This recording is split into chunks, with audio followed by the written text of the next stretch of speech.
And there you shall be sold unto your enemies for bondmen and bondwomen. You're going to be bondmen and bondwomen. So that's why you see women on the auction blocks, men on the auction blocks. That's a prophecy that if we didn't keep God's commandments, that would happen to us. This is all prophecy. This is how we know who the Israelites are.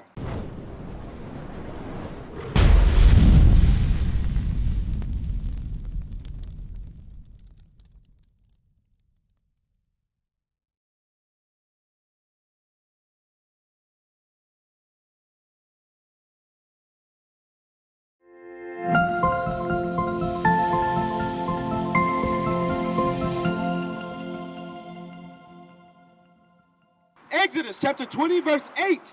Remember the Sabbath day to keep it holy. 6 days shalt thou labor and do all thy work. But the seventh day is the Sabbath of the Lord thy God. In it thou shalt not do any work. So you have 6 days throughout the week to do all your work and all your labors. But the seventh day, God said, don't do no work on that day. So one thing you can't do on the Sabbath day is work at all. Like, what's it called? Servile work. Like go to your job. Doesn't mean like if something drops on the ground, you're like, oh, I'm gonna pick it up. You could do that. But it's talking about like servile work, you get paid to do it and stuff like that. Exodus chapter 35, verse 3. Ye shall kindle no fire throughout your habitations upon the Sabbath day. It says you should not kindle any fire. It's not talking about like a fire to where you could just have light. It's talking about cooking. Because back then you would use fire to cook. So you're not allowed to cook on the Sabbath day either. So you might say, well, what do I eat, right?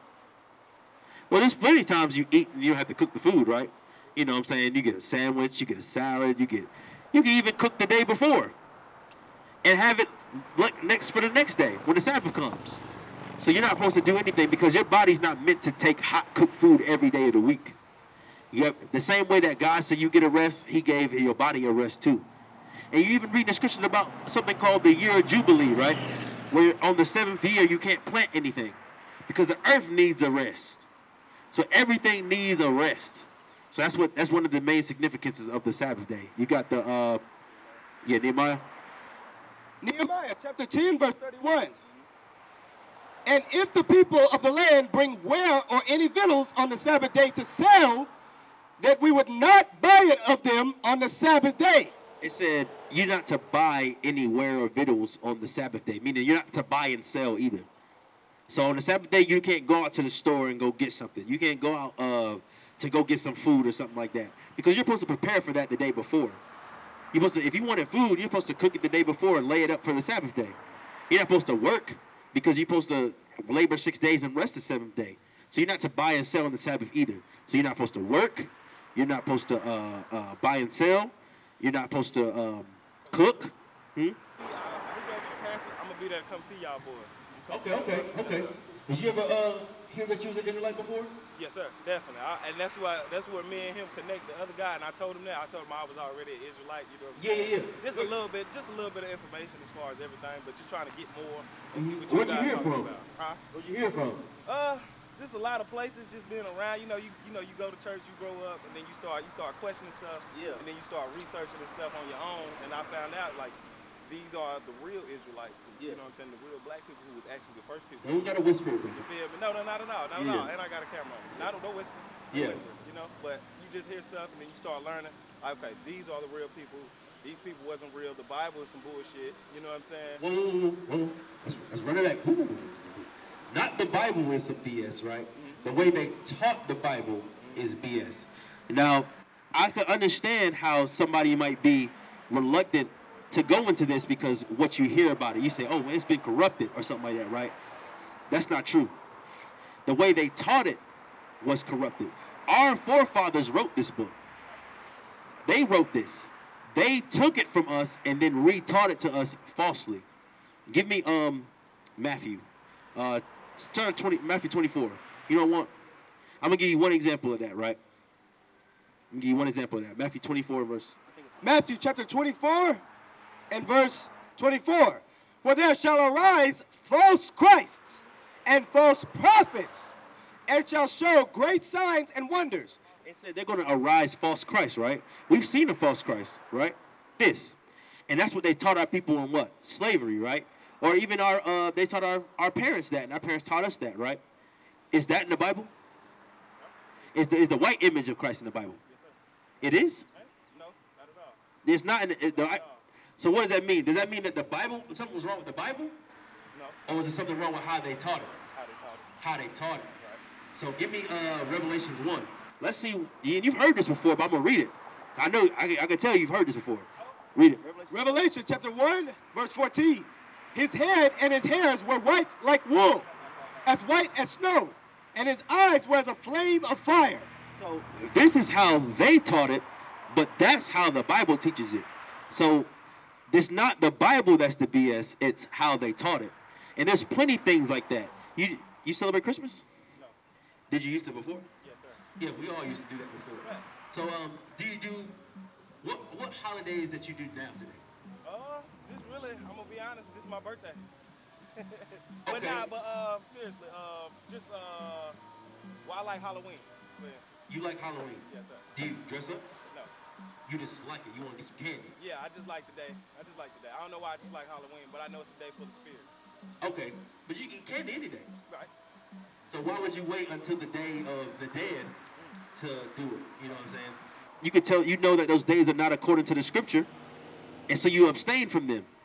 So I can tell you have some understanding, but when you have that understanding, but yet you still partake in little pieces here and there, there's something the scriptures talk about that. You got it? 1 Thessalonians chapter 5, verse 22. Abstain from all appearance of evil.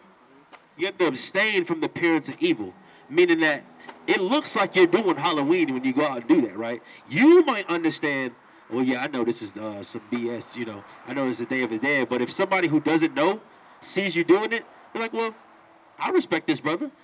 He doing Halloween. That must mean it's okay to do it.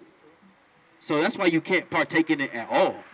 Any facet of it. Not even just the candy. If you want candy, you can go get candy tomorrow. You know what I'm saying? So it's not, you can't do it like that. And since you already don't do Christmas, there's no point in bringing it out. But did you know that Christmas was in the Bible? Okay, give me Jeremiah 10. Yes, sir. I got a few minutes. I got to slide out in a few, but I got a few minutes. Stay as long as you can. The Bible wouldn't go all day. Yeah, stay longer than you can. You got to have some questions though, right? You've been learning. Nah, just want to learn. Just Okay, interested in okay, learning, that's you good. know? That's good. You know, learn something you may never know. Jeremiah chapter 10, verse 1. Hear ye the word which the Lord speaketh unto you, O house of Israel. Thus saith the Lord, learn not the way of the heathen. God said, learn not the way of the heathen. You know what a heathen is? What's a heathen? Somebody who don't go to church, right? Well, a heathen, I can see why you said that. But a heathen biblically is anybody who's not an Israelite. God he has this chosen people, Israel, and everybody else he called them heathen or Gentiles, right? So the heathen, he said, don't learn the way of the heathen. So let's see what one of the ways of the heathen is that we're not supposed to learn. Read. And be not dismayed at the signs of heaven. It said, don't be dismayed at the signs of heaven. Why? For the heathen are dismayed at them. It said the heathen are dismayed at the signs of heaven. What are the signs of heaven, you think? So what is the signs of it? Yeah, like when you look into the heavens, right? What are some signs inside the sky? Like maybe you might see somebody standing up there or something like that? What you mean? I'm talking about more like grounded stuff. Like you could just look up, like right now, and see some stuff, right? It'd be like clouds, right? Or at night you see stars, right? Those are the signs of heaven. What do people do with the stars today? Zodiac signs, right? Oh. Yeah. Sir. You do that? Yes, sir. Not really. Not as far as anything like zodiacs. No, I'm not. Yeah. I'm not big But you on know a lot of people are into that Yeah, stuff, right? definitely. You know It says, be not dismayed at the signs of the heaven. Because why? The heathen are dismayed at that. God has them doing that. That's not for us to do. We have a God. We have the God of Israel. We don't have to look up to no stars and figure out what's going to happen. The Bible tells us what's going to happen. He's our God. They have to do that because they don't have no God. Read. For the heathen are dismayed at them.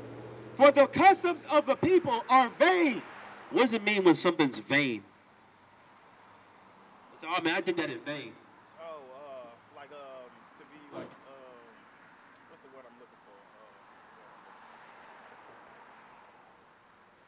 It's a word I'm looking for. I can't find it right It now. means like for no reason, or it doesn't profit you anything. It didn't matter. It didn't matter. Gotcha. So it says the custom of the people are vain.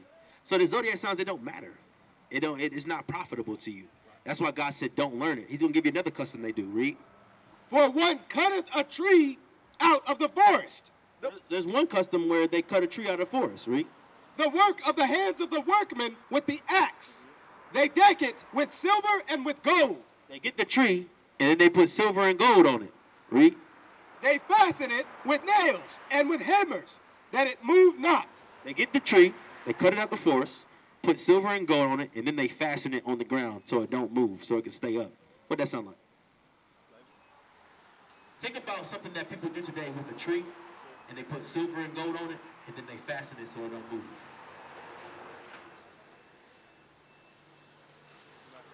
Christmas. You know they do it with Christmas, right? You get a tree, put it in your little corner, put some silver and gold on it, and you mount it up so it don't move. This is in Jeremiah, right? We're reading Jeremiah. This is the Old Testament. This is 400 years before Christ was even born, right? That's showing you that Christmas has nothing to do with Christ, because 400 years before Christ was even born, God was telling us not to do that. So when you see, our family members doing Christmas, we're like, well, this has nothing to do with the scriptures, because they were doing Christmas before Christ even existed, before he was born, right? Read. They are upright as the palm tree, but speak. Because back then they would use the palm tree, but now they use the evergreen tree. So that's one custom that we're not to learn. Let me ask you a question. How do you know that we're the Israelites? I'm actually, well, my older cousin. He was the guy who, he first get in here first, and then he became a spiritual guy. Then he started teaching me before he died last year. So I didn't really get to go all into it. That's why I came over here, because it was like, it's crazy because it seemed like he led me over here. Yeah. That's why I said I got a few minutes. I got time, you know what I'm saying? It was just my cousin just leading me down the path, and he didn't get to teach me all the way before he passed away. So, just. We're sorry to hear about that with your cousin. Okay. So the scriptures, there's ways you can prove that you're Israelite with this. Did he teach you any of those ways yet? Oh, okay. Let's get Deuteronomy 28. This is the one that you'll probably hear the most of, right? There's plenty of other ways you could do it, but this is one of the ones that we usually use, right? Deuteronomy 28. Start at verse 15. Deuteronomy chapter 28, verse 15.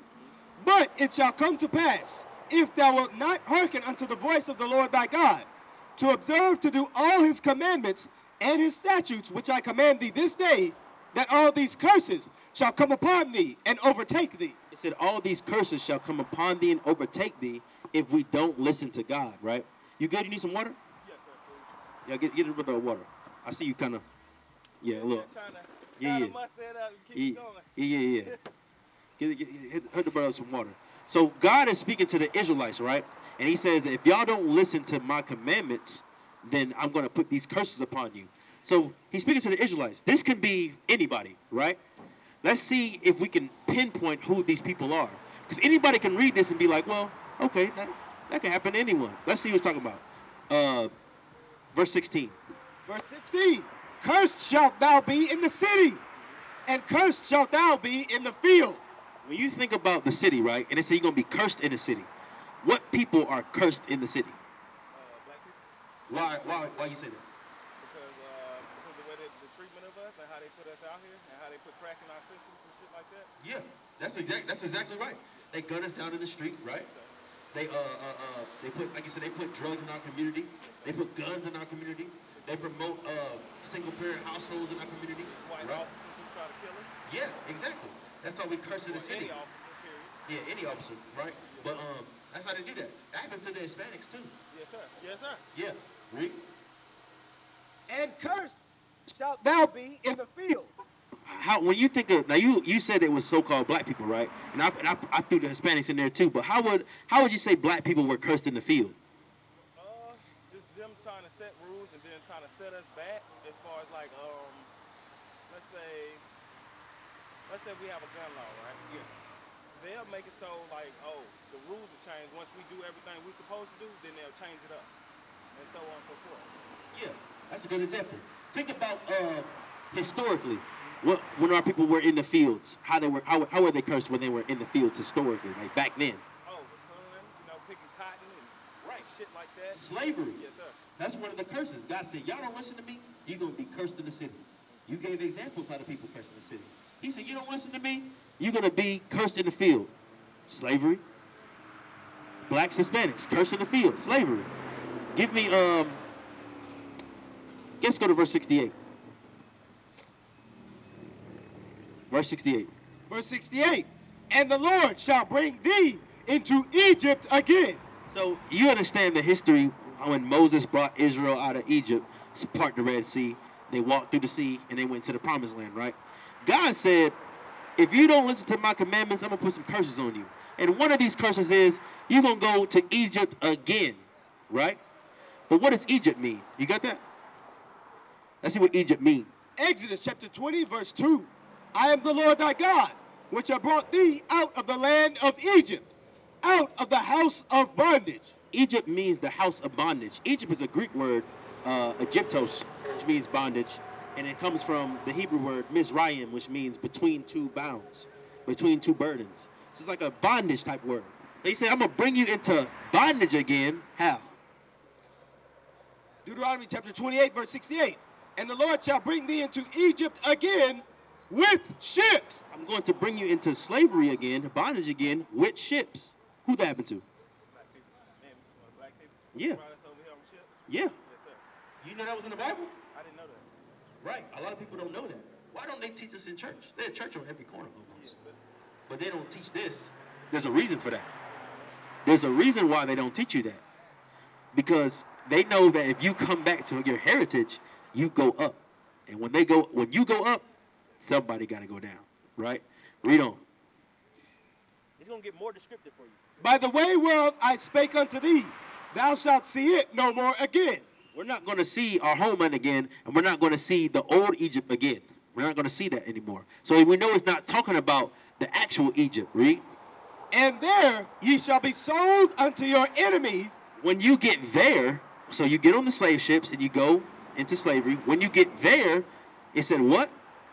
Ye shall be sold unto your enemy. When that happened? Man, when they sat us up on the thing and sold us off and shit like that, Yeah. we were slaves.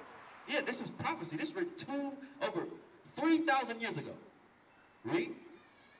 And the Lord shall bring thee into Egypt again with ships. By the way whereof I spake unto thee, thou shalt see it no more again. And there ye shall be sold unto your enemies for bondmen and bondwomen. You're going to be bondmen and bondwomen. So that's why you see women on the auction blocks, men on the auction blocks. That's a prophecy that if we didn't keep God's commandments, that would happen to us.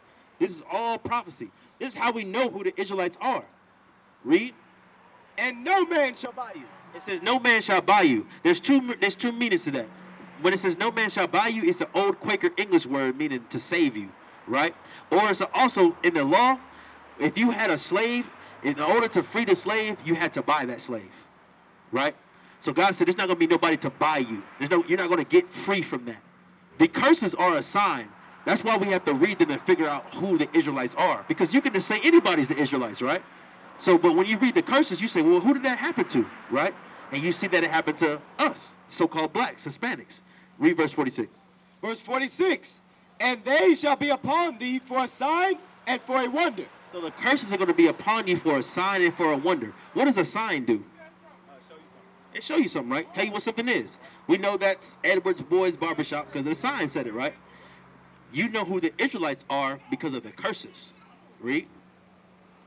And for a wonder, and upon thy seed forever. They're going to be upon your seed forever, meaning all the way 3,000 years ago from then, all the way to now, these curses are going to be upon God's chosen people.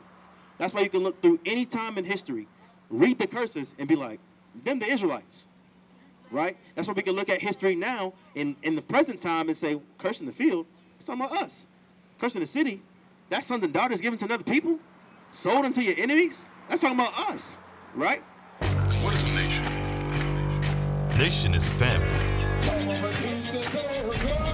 Nation is community. Nation is men leading by example. Nation is women's support. Nation is children with role models. Nation is unity. Nation is